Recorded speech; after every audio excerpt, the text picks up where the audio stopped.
के बाद बैठ जाना अपनी सीट पे, ठीक है, जहाँ बैठी थी वहाँ। बताइए भाई क्या चल रहा था। क्वेश्चन पूछना है, वीडियो रिकॉर्ड हो रही है तो इसका मतलब ये नहीं है कि तुम ना बोलो, कुछ पूछो नहीं। खुल के क्वेश्चन पूछने हैं, जो ना समझ में आए पूछना, ठीक है, टेंशन ना लेना। बताओ आज टॉपिक हमारा क्या रहेगा। Class 10th subject general English.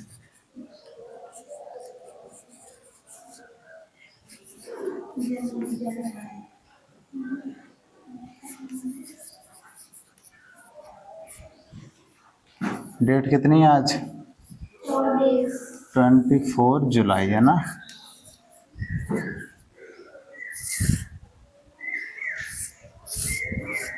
बताइए क्या टॉपिक है। प्रोनाउन।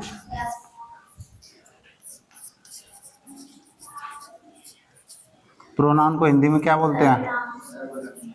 सर्वनाम।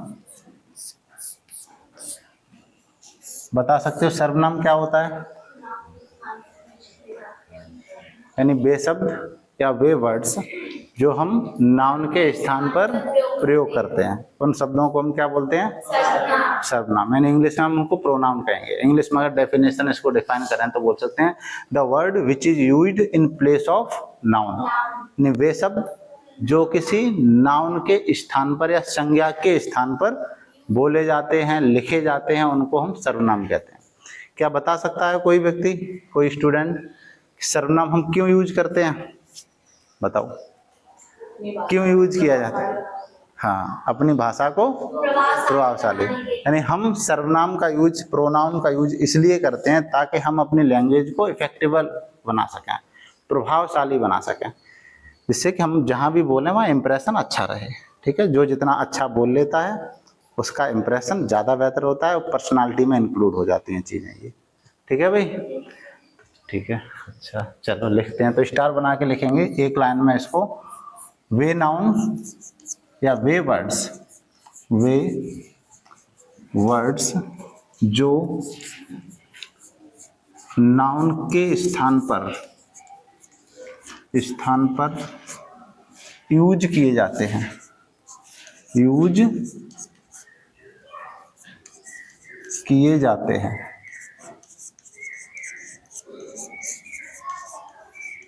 ठीक है भाई, नहीं वे सभी वर्ड्स क्या कहलाते हैं? प्रोनाउन कहलाते हैं। वे वर्ड्स जो नाउन के स्थान पर, in place of noun, noun के स्थान पर प्रयोग किए जाते हैं, उनको हम क्या बोलेंगे? प्रोनाउन। ठीक है भाई, ध्यान रहेगा इतना। अच्छा दूसरा, हम यहाँ पर एक एग्जांपल से समझ लेते हैं कि आखिर इसको हम क्यों यूज करते हैं। जब नाउन से ही काम चल जाता है तो हम प्रोनाउन का यूज क्यों करेंगे भाई? ऐसा क्या रीजन है? तो इसके लिए एक सिंपल बात ध्यान रखेंगे कि हम अपनी भाषा को प्रभावशाली बना सकें, इसलिए हम नाउन को यूज करते हैं। यानी वन टाइम नाउन, यानी एक बार नाउन यूज किया जाता है, और बार बार यानी अगेन एंड अगेन प्रोनाउन। ठीक है, यानी कई बार, जितनी बार फिर इसके बाद इसी के लिए यूज किया जाएगा वो प्रोनाउन। एक ट्रिक बेस में आप इस सेंटेंस को याद रखेंगे, one time noun and again again pronoun. एक बार नाउन, अपने शब्दों में बिल्कुल बेसिक समझ लो, एक बार नाउन और बार बार प्रोनाउन। यानी एक वाक्य में नाम एक बार आएगा और फिर बार बार उसके लिए हम प्रोनाउन यूज करेंगे। ठीक है, ताकि हमारी जो भाषा है, जो लेखन शैली है, जो राइटिंग स्किल है वो इफेक्टिव हो, जब हम बोल रहे हो तो वो प्रभावशाली हो। जैसे एक एग्जांपल से समझते हैं। ठीक है, जैसे मान के चलो ये कोई व्यक्ति है, ये इसने एक बात कही, इसने कहा राम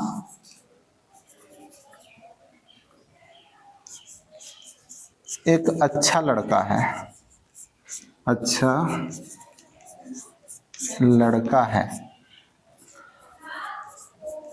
राम प्रतिदिन स्कूल जाता है।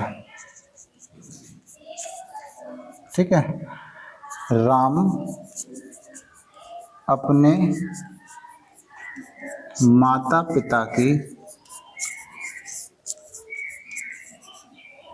सेवा भी करता है।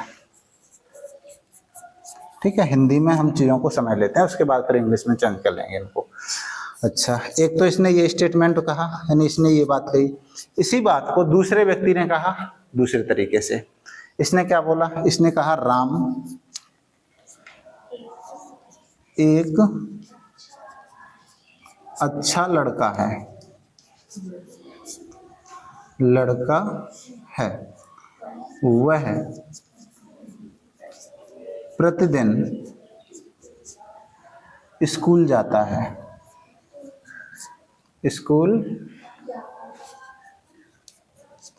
जाता है, वह अपने माता पिता की सेवा भी करता है। ठीक है, मान के चलो हमने एक स्टेटमेंट एक इस तरीके से बोला, सेकंड इसी बात को दूसरे तरीके से कहा। अब इन दोनों में आप अंतर बताइए। एक व्यक्ति ने ये कहा राम एक अच्छा लड़का है, राम प्रतिदिन स्कूल जाता है, राम अपने माता पिता की सेवा करता है। वहीं दूसरे व्यक्ति ने इसी बात को दूसरे तरीके से कहा। उसने कैसे कहा, उसने कहा राम एक अच्छा लड़का है, वह प्रतिदिन स्कूल जाता है, वह अपने माता पिता की सेवा भी करता है। अच्छा, इन दोनों स्टोरी में फर्स्ट और सेकंड में कौन ज्यादा इफेक्टिव लग रहा है? यानी जो सेकंड नंबर पे जो बात कही गई है ये ज्यादा प्रभावशाली लग रही है ना, इस बात में दम लग रही है, ये मान के चलो। ऐसा फील हो रहा है कि ये कोई समझदार व्यक्ति बात कर रहा है और ये कोई बच्चा बात कर रहा है, क्योंकि बार बार उसने क्यों लग रहा है ऐसा, क्योंकि इसमें बार बार राम राम राम उसने रिपीट किया है। लेकिन वहीं यहाँ पर क्या किया, उसने एक बार नाउन को रिपीट किया लिखा और बार बार रिपीट किसको किया, प्रोनाउन को। जैसे यहाँ पर वह शब्द दिया, सेम यहाँ पर वह आया, तो इसका मतलब जो नाउन है, नाउन के बदले में जो शब्द आए हैं इन्हीं को हम क्या बोलते हैं, प्रोनाउन। ये क्या है हमारा, प्रोनाउन। तो सिंपल सी बात है कि हम प्रोनाउन का यूज इसलिए करते हैं ताकि हम जो बोल रहे हों या जो लिख रहे हो वो अच्छा लगे, ठीक है, प्रभावशाली लगे, इफेक्टिवली लगे, इसलिए बोलते हैं। ठीक है, इतना ध्यान रहेगा। लिखना नहीं है स्टोरी, केवल ध्यान रखना है, केवल रट्टा नहीं मारना है। जैसे अब तक तुमने किताबों में पढ़ा होगा, ये सीखी होंगी चीजें कि वे शब्द जो नाउन के बदले में यूज किए जाते हैं, हमने यहाँ पर ये समझा वे शब्द भी हैं जो नाउन के बदले में यूज किए जाते हैं। इसके साथ साथ ये भी समझ लिया कि आखिर इनको क्यों यूज किया जाता है। जैसे अब कोई तुमसे ये बात पूछे, ये बताओ जब नाउन है तो प्रोनाउन का यूज क्यों किया जाता है, भाई उसी से काम चल रहा है। तो इसके बदले में हमारे पास उत्तर है कि उसको प्रभावशाली बनाने के लिए। ठीक है, बताओ कोई दिक्कत इसमें? अच्छा, इसको हम पढ़ेंगे भाई, प्रोनाउन आखिर कितने प्रकार के होते हैं। सबसे पहले हम ये लिखेंगे और उसके बाद एक एक करके चीजों को समझेंगे। कुछ पीछे की क्लासों में आपने पढ़ा भी होगा, तो शॉर्टली क्विक रिवीजन करते हुए आगे बढ़ेंगे भाई। ठीक है, ज्यादा डीप में नहीं जाएंगे, बस टॉपिक को रिवाइज करते हुए नोट्स बना लेने हैं, क्योंकि तुम पहले भी पढ़ चुके हो और जो चीजें ना समझ में आए वो पूछ भी लेना। अनुमान है शॉर्टली ही चीजें हम क्लियर करा देंगे आपकी। लिखिए भाई, हेडिंग डालो काइंड्स ऑफ प्रोनाउन। हेडिंग बनाएंगे काइंड्स ऑफ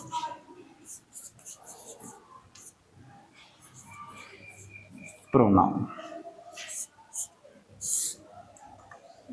प्रोनाउन के प्रकार या प्रोनाउन के भेद। लिखो, नंबर फर्स्ट करके लिखिए। कितने प्रकार के होते हैं ये? 6 प्रकार के हम पढ़ेंगे भाई। ठीक है, तो यहाँ साइड में लिख लेंगे, यहाँ लिख लेना इस तरीके से शॉर्ट नोट्स बनाने के लिए। ठीक है, नंबर फर्स्ट लिखेंगे, सबसे पहला हमारा है personal pronoun. Personal pronoun. Second है हमारा डेमोस्ट्रेटिव प्रोनाउन।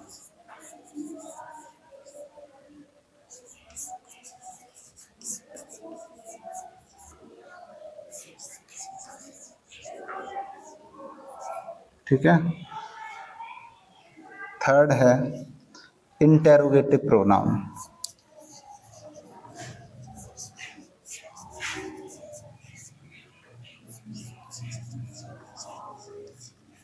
ठीक है भाई, फोर्थ नंबर पे है हमारा रिलेटिव प्रोनाउन। ठीक है, और 5 है हमारा रिफ्लेक्सिव।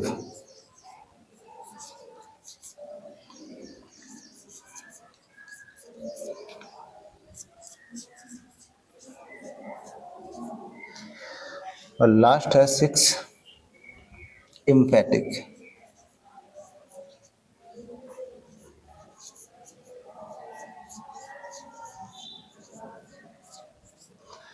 ठीक है भाई। अच्छा, इसको हिंदी में बोलते हैं व्यक्तिवाचक। व्यक्तिवाचक सर्वनाम। ठीक है। डेमोस्ट्रेटिव को बोलते हैं संकेतवाचक। संकेतवाचक सर्वनाम। ठीक है। इंटेरोगेटिव को क्या बोलेंगे बताओ? प्रश्नवाचक सर्वनाम। ठीक है। रिलेटिव को क्या बोलेंगे बताओ? संबंधवाचक सर्वनाम। ठीक है भाई, लिख लो इसको।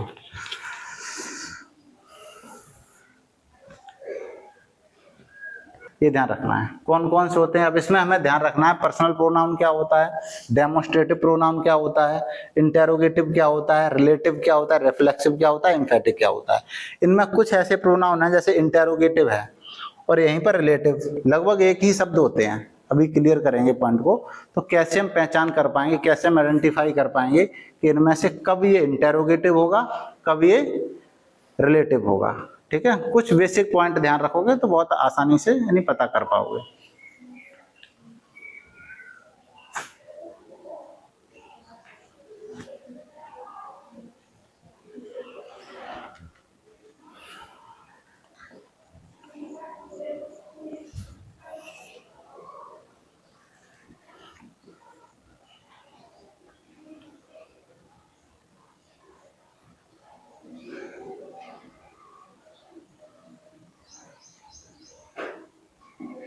बताओ, लिख लिया?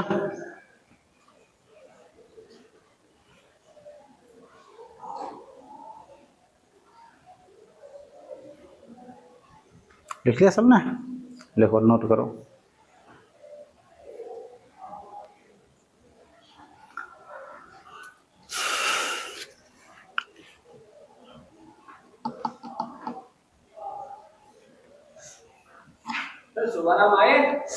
आए हैं तो बैठे हैं। खड़े हो जाओ शुभाराम।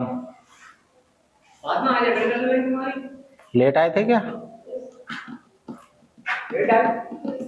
क्वालिटी बनाया और कोई ना। चलो ठीक है, बैठो। लिख लिया?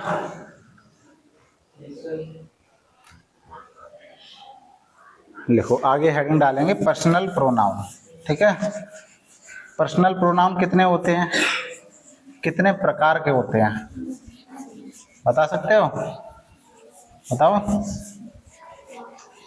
पर्सनल प्रोनाउन कितने प्रकार के होते हैं? 3। कौन कौन से होते हैं बताओ? फर्स्ट पर्सन, सेकंड और थर्ड। चलो अभी एक स्टोरी सुनाते हैं भाई। तुम्हें और पता है और बच्चों को?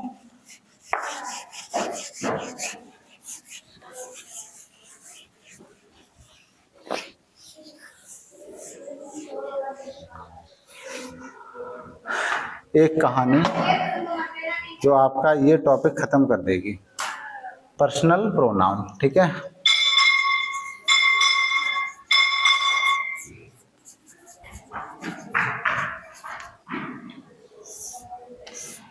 ये कितने प्रकार के होते हैं?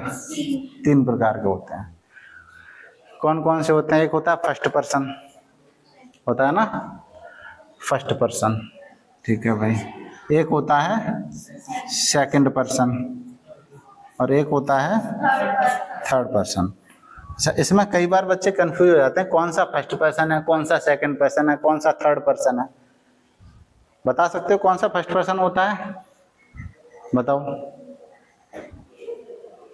तुम बताओ फर्स्ट पर्सन क्या होता है? तुम बताओ पारस, बताओ। सौरभ, अनिकेत, नहीं पता?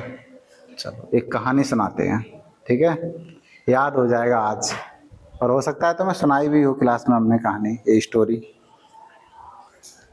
देखिए, एक इस स्टोरी को स्टार्ट करने से पहले एक चीज समझ लो, क्योंकि वीडियो भी रिकॉर्ड हो रही है, बहुत सारे लोग ये भी कमेंट कर सकते हैं सर को पता नहीं है, इसलिए पहले ही क्लियर कर देते हैं। थोड़ा सा मैं और हम, इस बात को समझ लो भाई। मैं और हम क्या होता है? आई मीन्स होता है मैं, और WEB मीन्स हम। मैं का मतलब कब हम मैं यूज करते हैं? जैसे कोई हमारी पर्सनल खुद के लिए, स्वयं के लिए जब बात कही जा रही हो तो हम मैं यूज करेंगे। हम का मतलब होता है हम सब।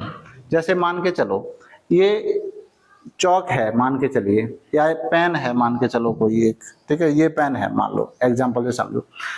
हमने ये कहा ये पेन मेरी है, इसका मतलब ये है केवल मेरी है, ये किसी दूसरे का इसमें कोई हक नहीं है। अगर हमने ये कहा ये पेन हमारी है, तो इसका मतलब जितना इसमें हमारा अधिकार है उतना ही तुम्हारा, नहीं हम सबकी है ये, तब हम बोलेंगे हमारी। जैसे घर होता है ना, जैसे घर बोलते हैं ये घर हमारा है, हमारा का मतलब सबका है, और हमने बोला ये घर मेरा है, तो इसका मतलब केवल मेरा है, किसी दूसरे का इसमें कुछ नहीं है, ठीक है। तो इसी तरीके से मैं मीन्स केवल स्वयं के लिए यूज किया जाता है, हम मीन्स होता है हम सब, ठीक है। तो स्टोरी में एक शब्द आएगा मैं, तो वहां थोड़ी देर के लिए ये ध्यान रखना है, मैं मीन्स स्वयं और हम मीन्स स्वयं। थोड़ी देर के लिए ये बात समझ लें, लेकिन होता नहीं है रियल में, क्योंकि स्टोरी बदल जाएगी नहीं, तो उस हिसाब से डिजाइन की गई है। अच्छा, स्टार्ट किया जाए।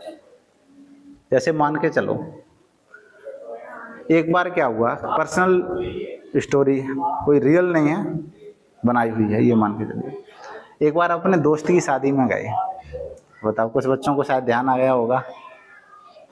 एक मित्र की शादी थी कि हम उसकी शादी में गए हुए थे। इस लड़की वाले पहले से ही बोल देते हैं भाई इतने लोग, 10 आना, 20 आना, 50, कितने बारात कितने लोगों की आएगी। तो उन्होंने पहले ही से बोल रखा था कि 50 लोगों की बारात आए। ठीक है भाई, इधर से लड़के वाले ने भी कह दिया होगा। लेकिन हुआ क्या, वहां पर जैसे ही बारात पहुंच गई लगभग 200, यानी उसके इधर से उसने कहा था केवल 50%, केवल 50 लोग ही आना। अब भाई 50 लोगों की व्यवस्था वो ज्यादा करे, 70 लोगों की करेगा, 20 एक्स्ट्रा करके चलेगा, बहुत ज्यादा ही करेगा तो 100 से ज्यादा तो नहीं करेगा, है ना, ये मान के चलो। अब भाई कहने, उसने बात उनकी फिक्स हुई थी 50 की, और पहुंच गए कितने, 200। तो निश्चित सी बात है व्यवस्था तो भंग होनी ही होनी है, यही होगा ना। अब उसमें हम भी थे, यानी मैं था, हमारे और भी दोस्त थे, और इसके बाद अन्य रिलेटिव्स थे। भाई बारात जाती है तो केवल मित्र ही थोड़ी जाते हैं, और भी जाते हैं लोग। तो हमने क्या कहा, भाई क्या किया जाए इस क्रिटिकल सिचुएशन में। ये रियल स्टोरी नहीं है, एक बार फिर बता देते हैं, ठीक है, ये ध्यान रखना। फिर तुम सोचो सर सच में सर ने ऐसा किया क्या। तुमने सोचा क्या किया जाए भाई, खाना तो खाया जाए, खाना निश्चित सी बात है कम पड़ेगा भाई। तो मैंने कहा क्या किया जाए, तो एक निर्णय लिया, डिसीजन लिया, अपने सारे दोस्तों को बुलाया। तो भाई देखो खाना है कम, खाना है कम, इसलिए सबसे पहले खाएंगे हम, यानी मैं। वैसे तो हम मीन्स हम सब होता है, लेकिन थोड़ी देर के लिए मान लो मैं और हम एक ही बात खुद के लिए बोल रहे हैं, ठीक है, इस स्टोरी में समझ लेना। हमने कहा खाना है कम, इसलिए सबसे पहले खाएंगे हम, अर्थात मैं, उसके बाद खाना तुम, दूसरे नंबर पे तुम खा लें तो हमारे दोस्त हो, और बच जाएं बाद में जो है वो खाते रहें, उनसे हमें कोई लेना देना नहीं।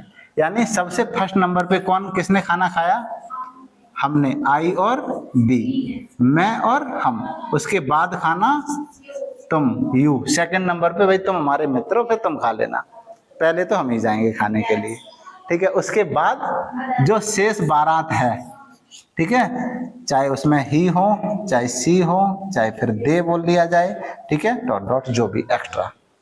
यानी कहने का मतलब, अब जब भी पर्सनल प्रोनाउन पूछे जाए आपसे तो एक स्टोरी ध्यान रखना, पर्सनल प्रोनाउन 3 प्रकार के होते हैं, फर्स्ट, सेकंड, थर्ड। फर्स्ट में कौन होता है, बारात में खाना किसने सबसे पहले खाया, मैंने, अर्थात हमने। आई और वी फर्स्ट पर्सन होते हैं, ठीक है, आई और we first person, you second person. You कौन था, मित्र, तो यू होता है एकमात्र, यू सेकंड पर्सन होता है, ठीक है। इसके बाद जो भी होते हैं सारे के सारे थर्ड पर्सन होते हैं। बताओ कोई दिक्कत इसमें? याद रहेगा ना? तो कोई दिक्कत बताओ इसमें? कुछ एक्स्ट्रा एफर्ट्स नहीं लगाने, रट्टा मारना नहीं है, केवल स्टोरी ध्यान रखो। और तुम भी किसी को जब समझाओ तो बता देना हम भी किसी बारात में गए थे, ठीक है? ये हमारी स्टोरी रियल नहीं है, इस बात को ध्यान रखना, फेक है, जो तुम लोगों को समझाने के लिए बनाई हुई है। यानी आई और वी फर्स्ट पर्सन होता है, यू सेकंड पर्सन होता है, ही सी इट, ठीक है?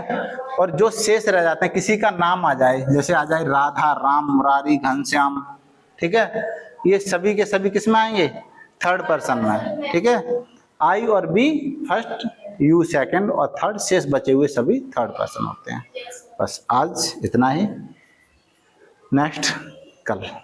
आज के लिए इतना ही, मिलते हैं अगली क्लास में नए टॉपिक के साथ।